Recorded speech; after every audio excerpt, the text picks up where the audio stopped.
Who's right? Who's wrong? You decide. Hash it out with Frank Garay and Brian Stevens. Hello, my name is Brian Stevens, and I'm here along with Frank Garay, and thank you for joining us on another edition of Hash It Out. Today we're going to circle back around with a topic that we spoke about a couple of weeks ago, Right. and that being MSAs. Yes. We bring this up because of recent actions by the CFPB with a title company down in the South that suggests that MSAs, lenders working with real estate agents, might be in the crosshairs of the regulatory agencies Right. that govern our industry. Frank, what are your thoughts on this? Here's my thoughts, and hear me clearly. If you're in an MSA with your company, get out of it now.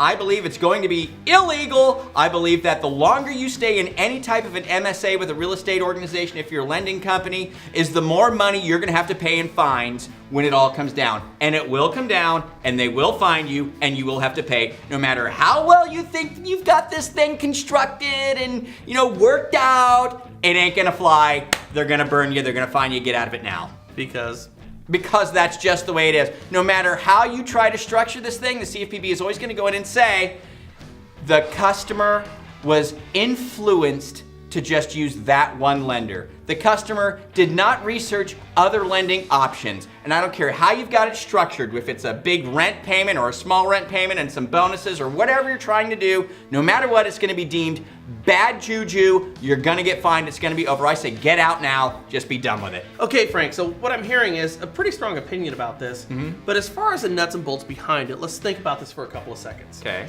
So we have two conundrums that we have to really consider about MSAs. One which is going to be the legal, and the other one which we would call the ethical. Okay. Legally, when you're looking at an MSA right now, it seems to me that it's a clear violation of RESPA. Right. RESPA basically says No matter here, what. RESPA basically says that if you're offering something of value in anticipation for a lead that's coming back to Right. you, that's going to be a violation because the person who's going to pay a consequence for that is going to be the consumer. Yeah. This clearly is that. There's no MSA, any way, shape, or form that we could look at that a lender is going to go into without an expectation of getting something above and beyond what they would otherwise get from their current relationships that Correct. they have in terms of regular marketing. Yeah, that's the point. So if that's the idea, if you look at any MSA from 30,000 feet, you're going to find out that these things would Appear. you would find out that these things are inherently going to be problematic. Right. Now, the other part on an ethical question is that fundamentally wrong? So if you have an MSA, because you're going to be sitting in an office, you're going to be paying a premium for this because you think you're going to get more referrals from it, is it inherently wrong if you're offering a product or a rate or a price, let's even say that it's marginally higher than what a competitor would be? Is that something that is wrong to do on a moral or ethical level? And here's what I say. Probably not. They may even get good deals. My counter to that is just doesn't matter. Just doesn't matter. We've seen what the CFPB does.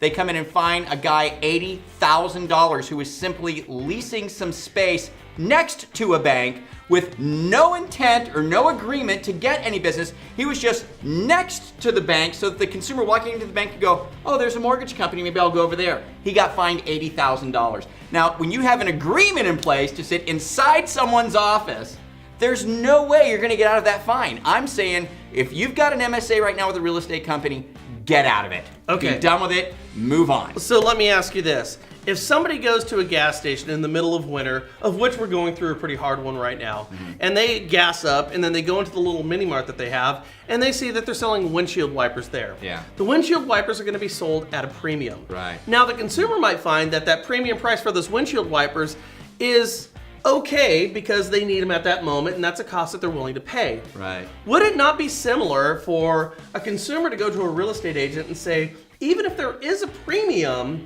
at the cost for the loan, it's an acceptable cost, very much like the windshield wiper blades, because it's putting me under one umbrella that makes me feel comfortable. And if you're paying a premium, does that necessarily make that wrong? Because here's my point. The CFPB said, and even put out a statement, that consumers should go out there and get 3 quotes. Right. So if they're going to the one quote from the real estate agent, but they're going out there and following the guidelines of the CFPB and getting 2 more quotes, then they can go out there and make a personally informed decision. Right. Now, either the CFPB is inept because that's not working, or the CFPB's message is getting out there and everything's okay, so that referral is not necessarily a bad thing. In fact, I, as a consumer, would appreciate my lender and real estate agent working together in a relationship that's going to benefit me, even if it costs me a small rate and fee. Sure, that makes sense. But as we know, we're in an industry that does not make sense. There's no law in place right now that says if you buy windshield wipers from a gas station, you have to get 3 windshield wiper quotes,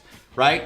There is rules and laws in place right now that demand or that encourage consumers to look for other options when it comes to financing. I just guarantee you when they go into an MSA agreement situation, they're gonna go in there and they're gonna say, can you prove to me that your consumers researched other lending opportunities even though you're sitting here? And if you can't prove that, man, you're gonna pay a price for it. I'm just saying, why risk it? Why risk it? You're in a situation where I feel you cannot win, and the longer you stay there, the more transactions that go down, the more money you're gonna have to pay. End of story. That's just my opinion. What's your guys' opinion? What do you guys think? Well, and I say this has existed for so long, the fact that the CFPB or other regulatory agencies haven't gone after them means they're probably okay with it. There's a lot of big players in hand right here, not only the Wells and Bank of Americas of the world, but also the National Association of Realtors, who clearly have gone under the radar of any regulatory oversight over the past decade. Again, as Frank said, what's your opinion about MSAs? Are they okay? Are they wrong? Are they legal, illegal, or moral or immoral to do? Let us know what your thoughts are down below. You guys have a great day. See us here next week on Hash It Out, and catch us at thenationalrealestatepost.com. Good luck with your MSA.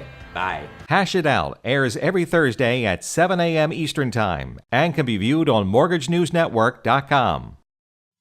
Hello, this is David Koster for the Mortgage News Network. Today, nearly 90 million people will go online and watch a video. This explains why our weekly online shows have been such a hit.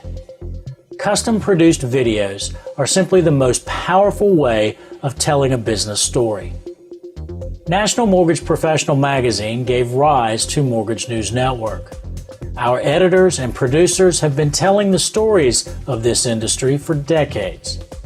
To learn more about sponsorship opportunities that are available, and to learn about the video services we provide, request a media kit. You can do so by sending an email to info@mortgagenewsnetwork.com or pick up the phone and call Beverly Bolnick at area code 516-409-5555, extension 4. And remember, while others cover the world, we cover yours.